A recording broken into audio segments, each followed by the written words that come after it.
दोस्तों वीडियो शुरू करने से पहले एक डिस्क्लेमर देना चाहेंगे। ये वीडियो सिर्फ एजुकेशनल और इन्फॉर्मेशनल पर्पस के लिए है। मेरी तरफ से किसी भी तरीके का बाय सेल होल्ड का रिकमेंडेशन नहीं है।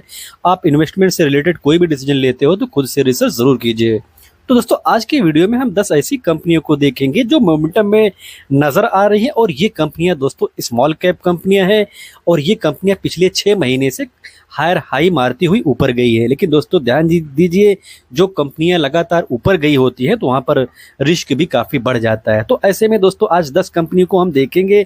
तो उनमें से जो सबसे पहली कंपनी है महामाया स्टील इंडस्ट्रीज लिमिटेड, तो इसका अगर हम बिजनेस देखेंगे तो आप देखेंगे तो कंस्ट्रक्शन से रिलेटेड दोस्तों इस कंपनी का बिजनेस है। और ये भी सेक्टर जिस तरीके से इंडिया में फल फूल रहा है तो इसका भी बिजनेस काफी ये भी सेक्टर काफी ग्रोथ वाला सेक्टर नजर आता है। लेकिन दोस्तों ध्यान दीजिए, इस सेक्टर में कंपटीशन बहुत हाई है, तो ये एक चीज है, इस पर भी आप नजर जरूर रखिए। वहीं पर पिछले 6 महीने में हम देखेंगे तो इस कंपनी ने अपने निवेशकों को लगभग 95% के आसपास का रिटर्न बनाकर दिया है। और ये तब बनाकर दिया है जब मार्केट में इतना प्रेशर है। आप देखेंगे लगातार पिछले 6 महीने से इस कंपनी ने अच्छा किया है। लेकिन दोस्तों ध्यान दीजिए, जो कंपनी लगातार ऊपर हुई होती है तो वहां पर रिस्क काफी बढ़ जाता है। तो इस कंपनी में भी हमें रिस्क देखने को मिल रहा है, तो रिस्क को आप नजरअंदाज नहीं कर सकते हो। अगर आप इसका पी देखोगे तो 120 का है और इंडस्ट्री का पी देखोगे तो 19 का है। इसका मतलब है कि इंडस्ट्री के पी से काफी ज्यादा इस कंपनी का वैल्यूएशन है। तो अगर किसी भी कंपनी का वैल्यूएशन इंडस्ट्री के पी से काफी ज्यादा हो तो उसमें कई चीजें, कभी कभी ऐसा होता है कि कंपनी ग्रोथ फेस में है तो जो बड़े निवेशक होते हैं उसको काफी महंगा पी देकर रखते हैं। तो इस कंपनी को अगर हम देखेंगे तो ऐसा क्या नजर आ रहा है कि इसका ग्रोथ बहुत तेज हो रहा है, तो ऐसा भी देखने को नहीं मिल रहा है। अगर हम नेट प्रॉफिट देखेंगे तो नेट प्रॉफिट में ईयर बाय ईयर हमें ग्रोथ तो देखने को मिलेगा, लेकिन ऐसा रैपिडली ग्रोथ होता हुआ नजर आए इसकी वजह से इसका पी काफी ज्यादा मिला हो, तो ऐसा भी नहीं है। और इसका हम आरओई और आरओसी देखेंगे तो इससे भी हमें स्पष्ट नजर आता है कि कंपनी अपना जो बिजनेस कर रही है वहां से पैसा तो बना रही है लेकिन बहुत ज्यादा नहीं बना रही है। वहीं पर इस कंपनी को देखेंगे तो पेग रेशियो के हिसाब से 8 से भी ज्यादा इसका पेग रेशियो निकल कर आ रहा है। इसका मतलब है कि कंपनी काफी महंगे वैल्यूएशन पर हो सकती है, ओवर वैल्यूड हो सकती है। बिकॉज दोस्तों किसी भी कंपनी का जब पेग रेशियो 1 से ज्यादा का निकल कर आए तो वहां पर हमें एक चीज ध्यान देना चाहिए कि उसका वैल्यूएशन जो रहता है वो ज्यादा होता है। तो इसका जो वैल्यूएशन है ये 8, जो इसका पेग रेशियो है ये 8 से ज्यादा का है। इसका मतलब है कि इस कंपनी में रिस्क काफी ज्यादा हो सकता है। तो दोस्तों दूसरी कंपनी को हम देखेंगे सिल्वर टच टेक्नोलॉजीज लिमिटेड। तो इनका हम बिजनेस देखेंगे तो इनका जो बिजनेस है आईटी सॉल्यूशंस में है, डिजिटल ट्रांसफॉर्मेशन, इमर्जिंग टेक्नोलॉजी, जो इमर्जिंग टेक्नोलॉजीज है आईटी से रिलेटेड उसमें भी दोस्तों ये कंपनी काम करती है। और ये कंपनी आज से नहीं 95 से दोस्तों काम कर रही है, यानी कि काफी ओल्ड कंपनी ये भी है। और इस कंपनी को देखेंगे तो इनके पास जो प्रोफेशनल है ये 1500 प्लस है, यानी कि काफी बड़ी इनकी टीम है। तो इनका अगर हम बिजनेस देखेंगे तो 30 सालों से ज्यादा का इनका एक्सपीरियंस है। और इस कंपनी में ध्यान देने वाली बात यह है कि पिछले 6 महीने से लगभग जो निवेशक हैं उनका पैसा काफी ज्यादा ग्रो किया है और डबल के आसपास हुआ है।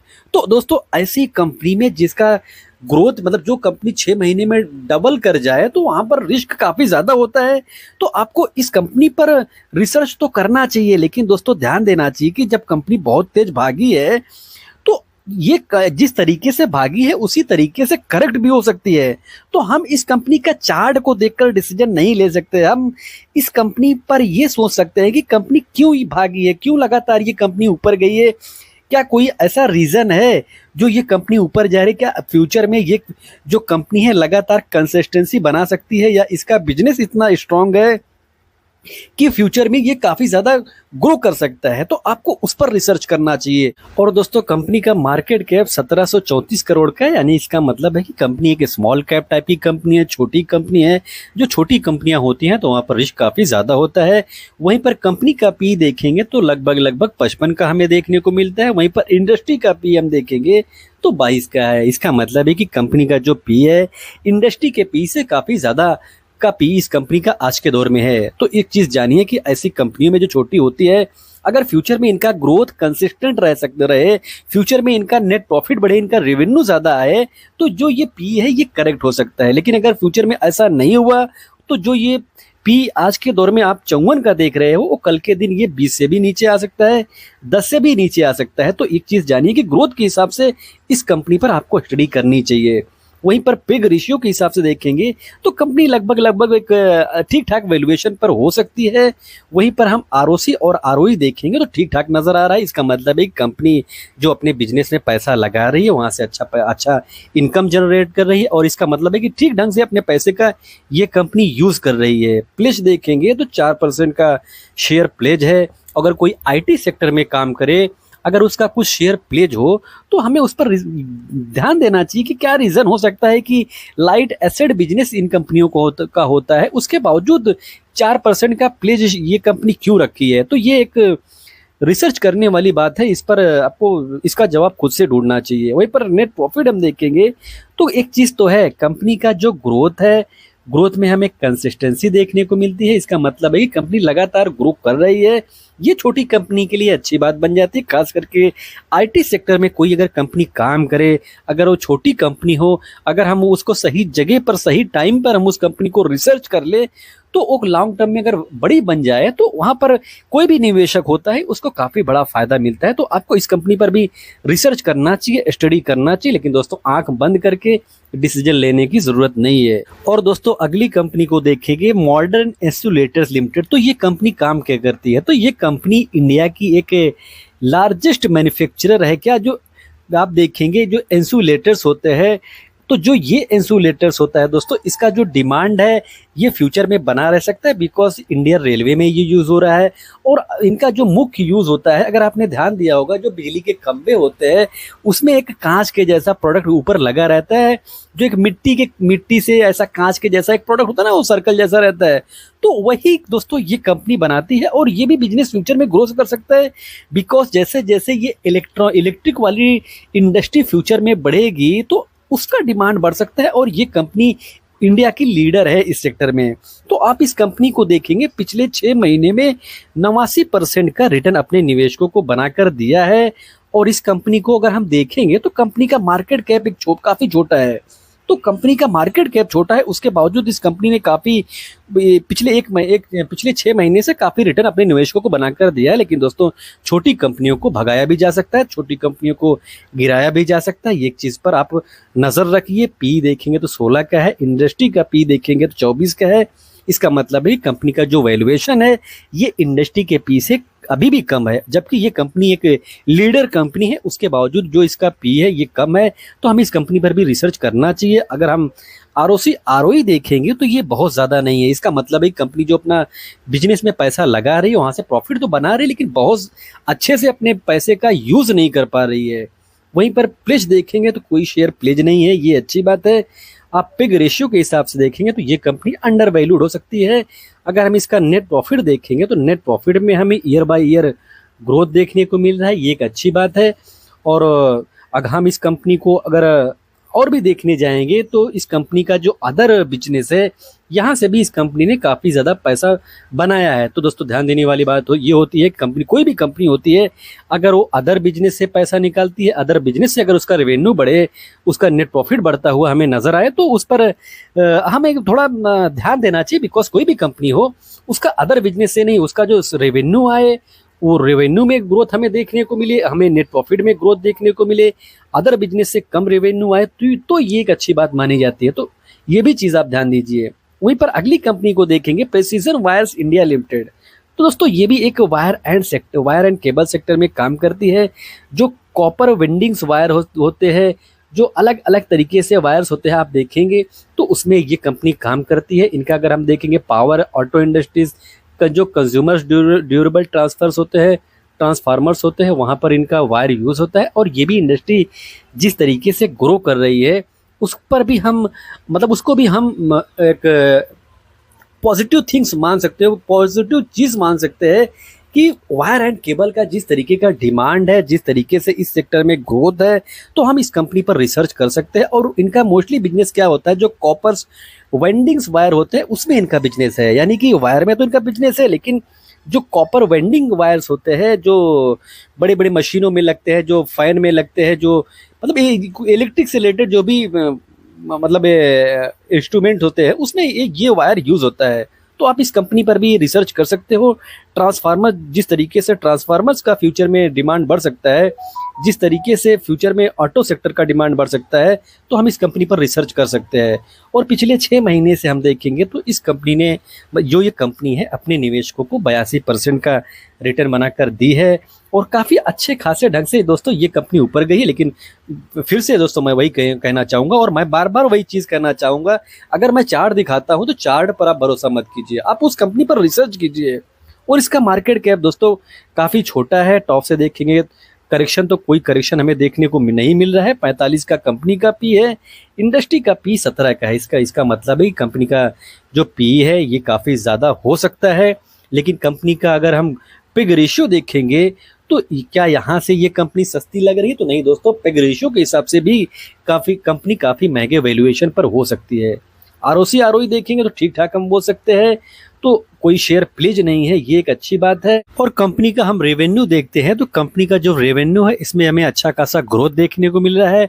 नेट प्रॉफिट देखेंगे तो मार्च 2018 में जो 36 करोड़ का नेट प्रॉफिट हुआ करता था, मार्च 2025 में बढ़कर वो 90 करोड़ का हो गया। वहीं पर टीटीएम में हम देखेंगे तो इनका जो नेट प्रॉफिट है ये 130 करोड़ का दिख रहा है। इसका मतलब है कि कंपनी काफ़ी शानदार ढंग से ईयर बाय ईयर ग्रो करती हुई हमें दिख रही है। और फिर इंडिया लिमिटेड अगली कंपनी को दोस्तों ये देखेंगे, ये ट्रेड्स करती है किसमें, जो नॉन फेरोज मेटल्स होते हैं, यानी कि जो लोहे वाले प्रोडक्ट नहीं होते हैं, जैसे एल्युमिनियम हो गया, तांबा हो गया, तो इसी सेगमेंट में ये कंपनी काम करती है। अगर आप लोग इस कंपनी को देखते हो तो पिछले 6 महीने में ये कंपनी काफ़ी ह्यूज रिटर्न अपने निवेशकों को बनाकर दी है। तो ये भी कंपनी दोस्तों टॉप से काफ़ी ऊपर गई है, तो रिस्क यहाँ पर भी बढ़ जाता है। और एक चीज़ ध्यान देंगे तो कंपनी का जो पी है ये 139 का है और इंडस्ट्री का पी 17 का है। इसका मतलब ये बनता है कि कंपनी का जो वैल्यूएशन है ये इंडस्ट्री के पी से काफ़ी ज़्यादा है। तो इस कंपनी में एक रिस्क वाला फैक्टर ये तो बन ही जाता है। वहीं पर प्लेज देखेंगे तो कोई शेयर प्लेज नहीं है, ये एक अच्छी बात है। लेकिन पिग रेशियो निगेटिव में होना ये किसी भी कंपनी के लिए अच्छी बात नहीं मानी जाती है। नेट प्रॉफिट में हमें क्वार्टर बाई क्वार्टर ग्रोथ तो देखने को मिलेगा, लेकिन कंसिस्टेंसी नहीं देखने को मिलेगी। वहीं पर ईयर बाय ईयर हम देखेंगे तो ईयर बाय ईयर इनका जो ग्रोथ है इसमें बहुत ज़्यादा कंसिस्टेंसी नहीं है, तो ये भी एक रिस्क वाला फैक्टर बन जाता है। एसएमटी इंजीनियरिंग लिमिटेड अगली कंपनी को हम देखेंगे तो जो प्लास्टिक एक्सट्रैक्शन सिस्टम्स होते हैं उसमें इनका बिजनेस है। तो आप जैसे बोल सकते हो जो धुआं निकालने के लिए फैक्ट्रियों में यूज़ होता है ना, वो एक चिमनी जैसा लगता है, तो उसमें ये कंपनी काम करती है।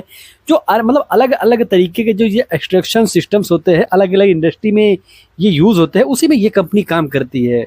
इसको हम देखेंगे तो पिछले 6 महीने में ये कंपनी 924% का रिटर्न तो बनाकर दी है। लेकिन दोस्तों ये काफ़ी खतरनाक ढंग से जब कोई भी कंपनी 6 महीने में इतना ज़्यादा ऊपर जाए तो वहाँ पर सतर्कता ही तो नहीं बरतनी चाहिए, बल्कि ऐसी कंपनियों में मतलब क्या ही बोले दोस्तों, अगर कोई कंपनी एक साल के अंदर या 6 महीने के अंदर अगर इस तरीके से ग्रो करती हुई ऊपर जाए तो वहाँ पर रिस्क बहुत ज़्यादा होता है। वहीं पर स्टॉक का पी देखेंगे तो 54 का है और इंडस्ट्री का पी देखेंगे तो 32 का है, यानी कि इंडस्ट्री के पी से इस कंपनी का वैल्यूएशन ज़्यादा है।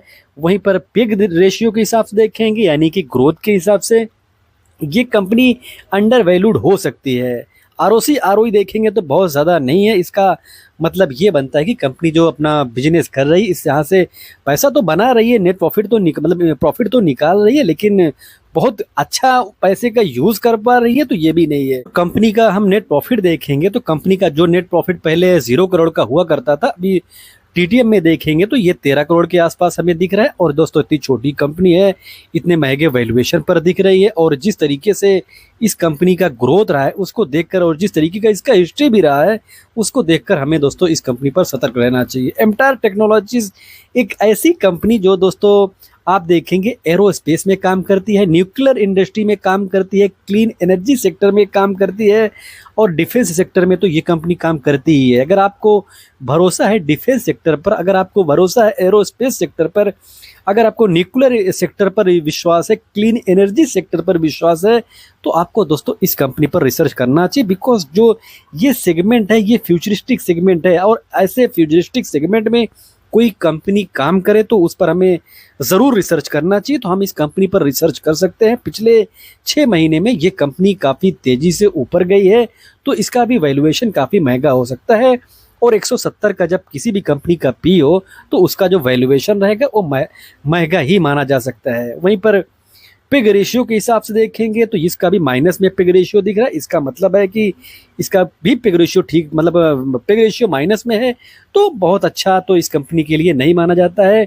किसी भी कंपनी के लिए दोस्तों पिग रेशियो का माइनस में होना अच्छी बात नहीं है। वहीं पर इंडस्ट्री का पी 55 का है और इस कंपनी का पी 170 का है, यानी कि इंडस्ट्री के पी से इसका वैल्यूएशन काफ़ी ज़्यादा है। आरओसी आरओई बहुत ज़्यादा स्ट्रांग हमें देखने को नहीं मिलता है।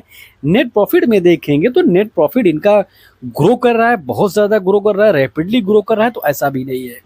लेकिन दोस्तों जिस तरीके का इसका सेक्टर है, जिस तरीके से इनका प्रोडक्ट पोर्टफोलियो है, जिस तरीके से ये अलग अलग फ्यूचरिस्टिक सेगमेंट में कंपनी काम कर रही है, उसको देखकर हम इस कंपनी पर रिसर्च कर सकते हैं और डीपली रिसर्च कर सकते हैं। अगर हम अगले 15-20 सालों को ध्यान में रखकर किसी कंपनी को डीपली रिसर्च करना चाहते हैं तो उनमें से ये एक कंपनी है, तो हम इस पर रिसर्च कर सकते हैं।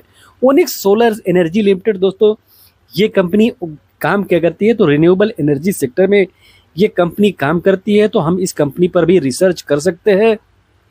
और ये कंपनी पहले गैस वाला जो गैस ट्रेडिंग का बिजनेस है, इनमें इसी में ये कंपनी काम करती थी, लेकिन आज के दौर में देखेंगे तो वो पुराने बिजनेस से शिफ्ट होकर नए बिजनेस में शिफ्ट हो रहे हैं। और नया बिजनेस क्या है, रिन्यूएबल एनर्जी का। और रिन्यूएबल एनर्जी का जिस तरीके से डिमांड बना हुआ है, जिस तरीके से इसका फ्यूचर, इस सेक्टर का फ्यूचर नज़र आता है, जिस तरीके से गवर्नमेंट इस सेक्टर पर फोकस करती हुई नज़र आ रही है, तो उसको देखकर हम इस सेक्टर पर रिसर्च कर सकते हैं, इस कंपनी पर रिसर्च कर सकते हैं। और पिछले 6 महीने में ये कंपनी काफ़ी ड्रामेटिकली ढंग से ऊपर गई है। और नेट प्रॉफिट देखेंगे तो पहले इनका जो नेट प्रॉफिट 0 करोड़ या 1 करोड़ के आसपास का हुआ करता था, टीटीएम में बढ़कर वो 15 करोड़ हमें देखने को मिल रहा है। और दोस्तों वैसे भी इनका जो पहले का बिजनेस था वो अलग ही सेगमेंट में बिजनेस करती थी, वो गैस ट्रेडिंग में बिजनेस करती थी, ये ग्रीन एनर्जी में इनका काम नहीं था। तो अभी इन्होंने एक रिसेंट में एक, मतलब इनके इधर काफ़ी कॉर्पोरेट एक्शन हुआ है, तो उसमें भी आपको डीपली एक्चुअली रिसर्च करना चाहिए। इनका जो बिजनेस है इसमें काफ़ी ज़्यादा फेरबदल हुआ है, तो आप इस कंपनी पर रिसर्च कर सकते हो। अगर इस पर वीडियो बनाने जाएंगे तो काफ़ी बड़ा वीडियो बन जाएगा, तो आप इस कंपनी पर रिसर्च कर सकते हो। तो दोस्तों कंपनी छोटी है लेकिन रिस्क वहाँ पर भी काफ़ी ज़्यादा है। अगली कंपनी नॉलेज मरीन, तो अभी इस कंपनी को तो अधिकतर मैं वीडियो में कवर करता ही रहता हूँ। इनका अगर हम बिजनेस देखेंगे तो वही मरीन में इनका बिजनेस है, उसको रिपेयर करती है, मेंटेन करती है। और ये जो ड्रैगिंग का बिजनेस होता है इसमें ये कंपनी कारोबार करती है। तो इनका भी अगर पिछले 6 महीने का रिटर्न देखेंगे तो 6 महीने में इस कंपनी ने अपने निवेशकों को निराश नहीं किया। जब मार्केट में इतना प्रेशर है, जब मार्केट में चारों तरफ गिरावट है, और उस गिरावट में दोस्तों ये कंपनी अच्छा खासा अपने निवेशकों को रिटर्न बना कर दिया है। तो हम इस कंपनी पर भी रिसर्च कर सकते हैं। मार्केट कैप कंपनी का 4000 करोड़ का होना ये बताता है कि कंपनी काफ़ी छोटी है, और खास करके जिस सेगमेंट में कंपनी काम करती है, जिस सेक्टर में कंपनी काम करती है, वो काफ़ी इंटरेस्टिंग सेक्टर है और काफ़ी फ्यूचरिस्टिक सेक्टर है।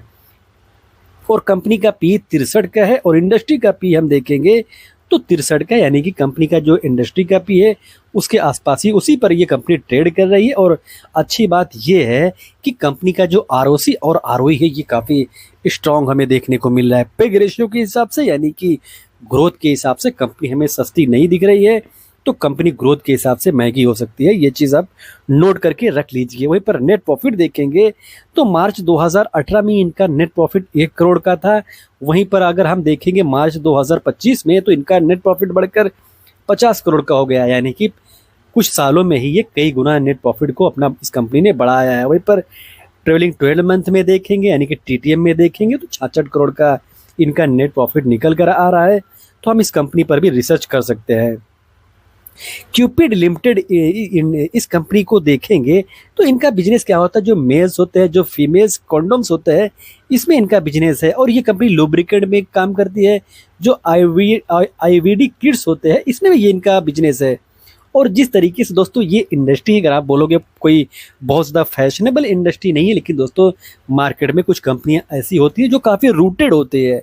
उनका बिजनेस देखकर आपको बहुत ज़्यादा फैशनसी बिजनेस नज़र नहीं आएगा, लेकिन कुछ ऐसे लेवल पर कंपनियां काम करती है जिन पर आपको रिसर्च करना चाहिए। और वैसे भी मार्केट का एक रूल है, जो बिजनेस फ्यूचर में ग्रो कर सकता है, खास वो चाहे छोटा बिजनेस हो चाहे बड़ा बिजनेस हो, अगर वो फ्यूचर में ग्रो कर सकता है तो उस पर आपको रिसर्च करना चाहिए, चाहे वो बिजनेस फैशनसी बिजनेस हो या ना हो। तो आपको इस कंपनी पर भी रिसर्च ज़रूर करना चाहिए, स्टडी ज़रूर करना चाहिए। पिछले 6 महीनों में अपने निवेशकों को इस कंपनी ने भी मतलब खुश रहने का मौका तो दिया है।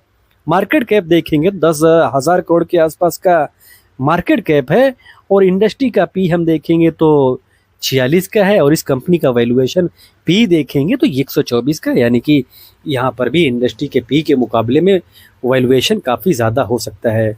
और पिग रेशियो के हिसाब से हम बोल सकते हैं कि इसका जो ग्रोथ के हिसाब से ये कंपनी सस्ती नहीं दिख रही है, ग्रोथ के हिसाब से ओवर वैल्यूड ये कंपनी नज़र आ रही है, तो ये भी आप इस पर भी आप ध्यान दीजिए। वहीं पर प्लेज देखेंगे तो 19% का शेयर प्लेज भी है, और ये भी एक रिस्क वाला फैक्टर दर्शाता है। आरओसी आरओई देखेंगे तो बहुत ज़्यादा ये भी नहीं है, तो हम कुल मिलाकर कह सकते हैं कि कंपनी का जो बिजनेस है ये कुछ यूनिक सेक्टर में कंपनी काम करती है, लेकिन बहुत ज़्यादा मतलब कुछ पॉजिटिव पॉइंट है तो कुछ नेगेटिव पॉइंट में भी, कुछ नेगेटिव पॉइंट भी हमें इस कंपनी में देखने को मिलते हैं। अच्छी बात ये है कि कंपनी का जो ग्रोथ है इसमें हमें कंसिस्टेंसी नज़र आती है। मार्च 2017 में 6 करोड़ का इस कंपनी का नेट प्रॉफिट था, वो बढ़कर अगर हम देखेंगे तो मार्च 2025 में 41 करोड़ का हो गया। वहीं पर टीटीएम में देखेंगे तो 84 करोड़ का हो गया, यानी कि जो कंपनी का ग्रोथ है इसमें कंसिस्टेंसी है।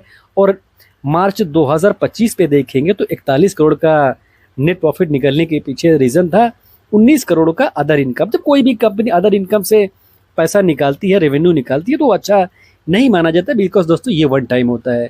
कंपनी का बिजनेस कैसे काम कर रहा है, कंपनी नेट प्रॉफिट अपना जो मेन बिजनेस है वहाँ से निकाल रही, तो वो अगर कोई भी कंपनी उसमें अगर फोकस करती है, वहाँ पर कंसिस्टेंसी दिखाती है, तो वो स्ट्रॉन्ग पॉइंट माना जाता है। तो दोस्तों वीडियो डिस्क्लोज करेंगे उससे पहले एक इंपॉर्टेंट डिस्क्लेमर देना चाहेंगे। I am not registered advisor. कुछ बार हासिल करते हो उससे पहले अपने फाइनेंशियल एडवाइजर से बात कीजिए, डिस्कस कीजिए, सलाह कीजिए। दोस्तों देने की कॉल लीजिए। आपको वीडियो इन्फॉर्मेटिव लगी हो तो वीडियो को लाइक कमेंट शेयर करें, चैनल को सब्सक्राइब ना किया हो सब्सक्राइब जरूर कर ले। मिलते हैं किसी और इन्फॉर्मेटिव टॉपिक के साथ, तब तक के लिए दोस्तों हैप्पी इन्वेस्टिंग।